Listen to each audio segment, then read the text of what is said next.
to Bad Habits Anonymous. I know a few of you will be graduating today. I want to congratulate you on that. For those of you that are new, welcome. First, let's begin by defining what a bad habit is. According to the Complete Idiot Guides to Breaking Bad Habit by Suzanne Lebert, published in 1998, bad habit is a bad tendency, an action that hinders or harms you. We have learned from the group that some bad habits are through our reading of Rewire by Richard O'Connor that shares some common bad habits are procrastinating, staying in bad situations, overeating, or excessive worrying. Although the list of bad habits can range from biting nails to smoking, a majority of us struggle from some sort of bad habit that we can't let go. Since all of us are here for that reason, we all have a bad experience with bad habit, which makes us an expert. Today's session will create this space to help share our own personal stories, how we overcame it, and also let new members share their stories and help us to see how we can support you in your path through letting go of these bad habits. So let's begin the session. Who would like to go first? I would.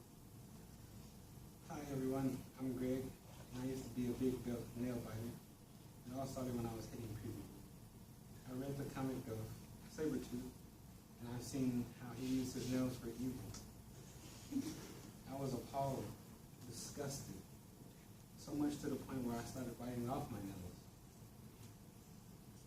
According to Charles Duhigg's Power of Habit, a habit develops with a pattern, a cue or a trigger, a routine, and a reward. For me, the cue was reading the comics of Sabretooth. The routine was biting my nails off. And the reward was not becoming the evil Sabretooth. After a while, it kind of transformed into a different reason why I would bite my nails off. According to Justin Dearest, a simple way to break a habit filmed in November 2015. The brain tricks itself into connecting feelings with an object of the habit to other situations. In my case, I used that sense of relief and happiness for everything that made me stressed and sad. I'm a very hands-on man, so my nails get very dirty when I do things. So with that being said, I got very sick, and that's when I wanted to change the habit. These meetings really helped me out. I talked to my psychiatrist at BHA, and he recommended either I think about what I've done or I replace my habit with something else back on. I tried the first one, but it did not work for me. I only seen it as a good thing. Getting rid of the nails, and the reward was me not being me. So I tried the second option, and that one was the one for me. Instead of biting my nails off when I'm feeling stressed, or when I was feeling stressed or bad, I replaced it with donating something, whether it be money or something I don't need. My nails are so long, I can't even get on my phone right. That reminds me of my bad habit. Hello, I'm Keith, and I'm a recovering chronic phone ignorer. This is the first time in my life, this is the first year I've actually been able to use a phone, and this all goes back to my Uncle Bob. See, my Uncle Bob was a great person, but he was a little unusual. He had a persistent fear of the Illuminati. Now, I remember talking to my Uncle Bob when I was at a family reunion back in '02, so I must have been 6 or 7, and he was talking to me about the Illuminati and how they were spying on his phone. He had a cell phone, which was rare back in '02, but he told me that he had a sticker from his anti-Illuminati club. He was in an anti-Illuminati club, and he had a sticker from there that he put on his cell phone to remind him that any calls might be from the Illuminati. So ever since then, I've been unable to answer my cell phone or any texts out of fear of the Illuminati. I've kept the sticker on my phone ever since, and it was only after joining BHA and learning how to break my habit that I removed the sticker.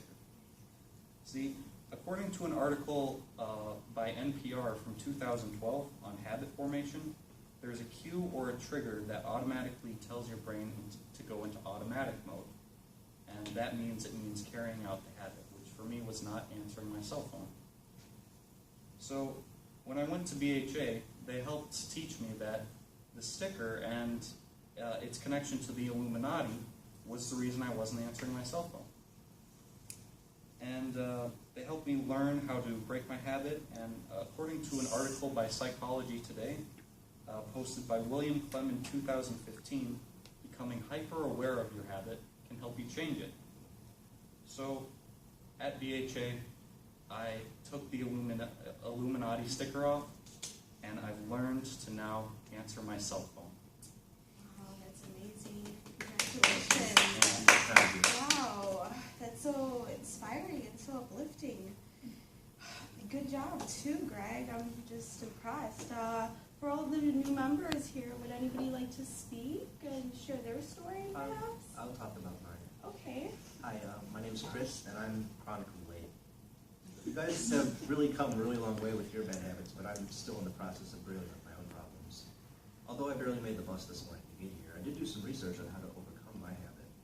For instance, Diana DeLonzo in a 1990 study for San Francisco University linked chronic anxiety to being often late. This made sense for me as I've always struggled with anxiety. So I've been practicing on ways to overcome the stress of waiting until the last moment to do something. And hearing your stories has helped me as well here at DHA. Like Keith and Greg said, I've developed a routine of being late, and these routines enforce the bad habits that I have. So I did some research again on how to plan ahead and not be rushing to get out of the house each morning. In a 2012 article for Psychology Today, Dr. Maria Beretta claimed that one of the most efficient ways to combat lateness was to become better prepared beforehand. So I've started laying out my clothes for the next day before I go to bed. It's not doing my homework the very night before it's done, before it's due, but it's a start. Being here has helped me so much in fighting my bad habits, and learning about what a bad habit really is really helped me tackle it head on. Greg and Keith overcame their bad habits by changing how they face their respective problems. So I won't procrastinate on fighting my own head on. Great, wow. Well, welcome to our group. Yeah, thank you. And Glad to be here. unfortunately, these two will be leaving us, but this will be a great space for you to really explore these problems that you're having with your bad habit and how we can overcome it. Thank you. So thank you so much. So this concludes our session, and as we say at the end of this session, we become what we really do. do. That's right. So thank you so much, and good luck on your journeys. And we'll see you next week, hopefully in time. Yes.